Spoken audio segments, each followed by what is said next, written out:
Hello everyone. So welcome back to the episode 2 of Breathe Free Talks.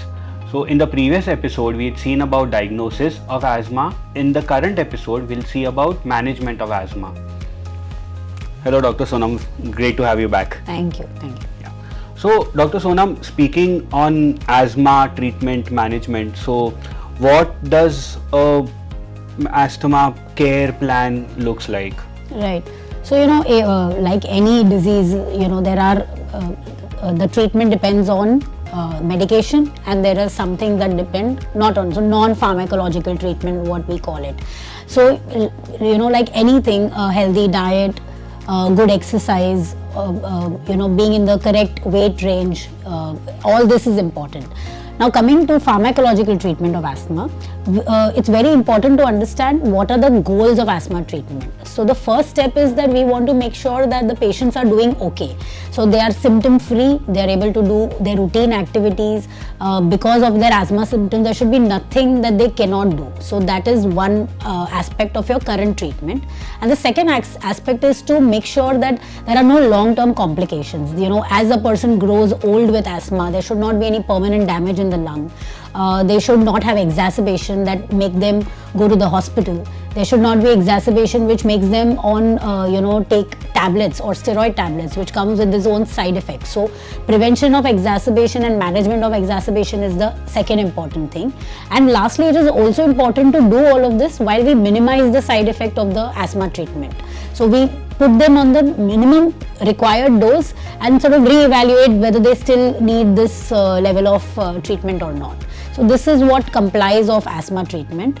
The other important thing to note is that with the available technology and research that has gone into this subject, now asthma treatment mainly consists of inhalers. So 80 to 90% of our asthma patients will be managed with inhalers, and there are only few indications on when we will need add-on tablets, and I think practically there are no indications for someone to be only on tablets to manage their asthma. So for our viewers, non-pharmacological interventions are part of your asthma care or asthma treatment, which do not include a medication. Okay. Apart from non-pharmacological intervention, as Dr. Sona mentioned about exacerbations. So exacerbations are nothing but worsening of your symptoms or sort of getting an attack. All right. So these are the two things. Dr. Sonam, you also mentioned about inhalers. So now most of the laymen or the common people, so they are more accustomed of having a tablet, right? So for example, a diabetic patient, he also has to take the tablet for lifetime, right? So the thought of inhalers, right? So it's very unsettling, like why inhalers are being used over tablets. So if you could just touch upon that. Right. So see, as we know that asthma is a disease of the airways. Your lungs, your windpipe, when you breathe in, your air goes into the central airways and then goes to the rest of the lungs. Right. So, it is equivalent to having a cut on your hand and applying an ointment instead of taking a tablet. So, whatever medication that goes through the inhalers are going directly into the lung, actually depositing on the mucosa or the internal lining of the lung and reducing the swelling over there or obstruction in simple terms. So it is, the dose that we give in a tablet is much higher than what we give in an inhaler. So I think with that analogy, and I agree, even today, whether you're working in a rural setup or a metro city, the resistance towards accepting inhaler as a treatment to asthma is very, very real. Whether it's parents giving it to children or senior citizen having to take it, we have to keep explaining the same point over and over again why this is important. And in the end, it's a choice. There are few tablets which are safe, but they will not give you that much effect that the inhaler does. So either you can compromise your life, reduce your daily activity of daily living in relation to your symptoms, or you can actually take the inhaler, be normal and do absolutely everything that you want to do in life.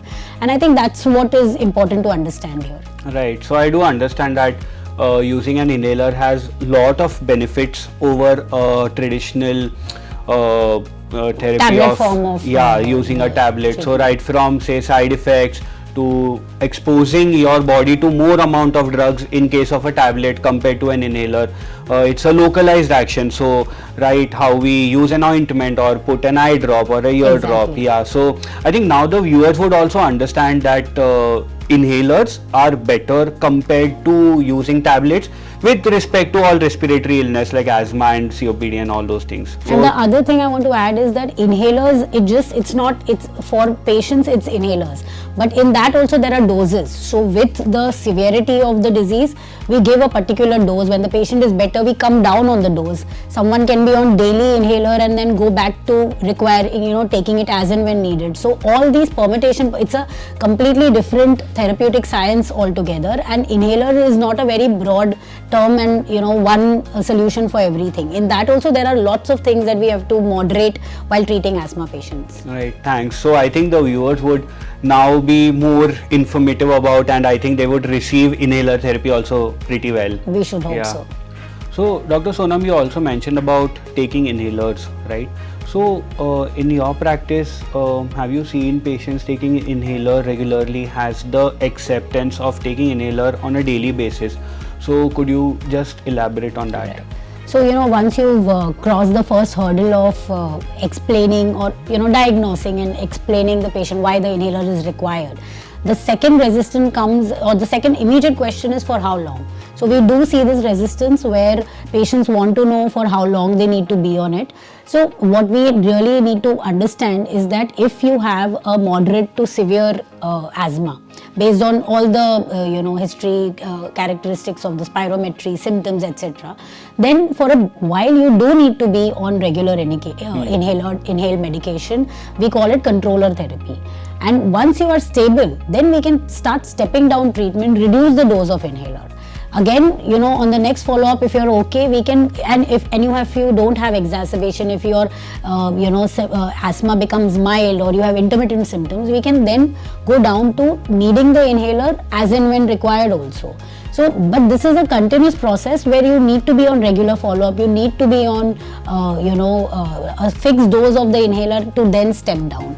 The mistake that people make is that they take the inhaler, once they are better, they stop it again and then go back to the doctor with the same level of symptoms and severity of the disease which they began with. So that resistance is still there. Right. So I think the credit goes to a lot of Bollywood movies. So I've seen that the inhaler comes out of your pocket if and only if, it's an action scene when the hero requires taking an inhaler. So, but I think the viewers do understand now after you've told them that you have to take the inhaler as directed by a physician. If the physician has asked you to take the inhaler regularly, you need to take it regularly. There are chances that you might step down from the therapy as well.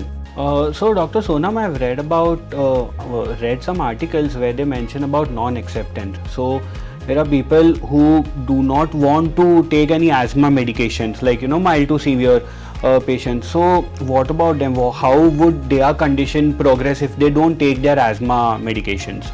Yeah, so we see this very commonly with mild to moderate and intermittent patients with intermittent symptoms, that they just about pass through their symptoms during the phase of worsening. So in itself, immediately not much, but over years, if you have some amount of airway inflammation, some triggers, and you're not taking medication, there is something called airway remodeling, where the structure of your lungs changes, and eventually over years it becomes like a COPD lung, or someone whose lungs are damaged because of smoking. So they are permanent damages in the lungs, and to begin with, asthma is not that sort of disease. The moment you take the medication, you can actually normalize, you can go back to a normal lung function with asthma treatment.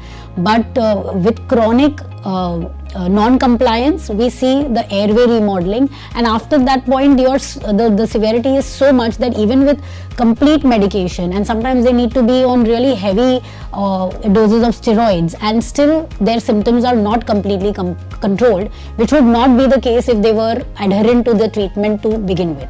Right. So I understand that if you're adherent to your treatment, that means you're taking your medication as directed by the doctor, then you can live a very a decent life. Absolutely, right? Normal, healthy life, and there is nothing that you cannot do in your life because of your asthma, at least. Right. think that's a very good way to, tell our viewers to take their medication as they've been directed.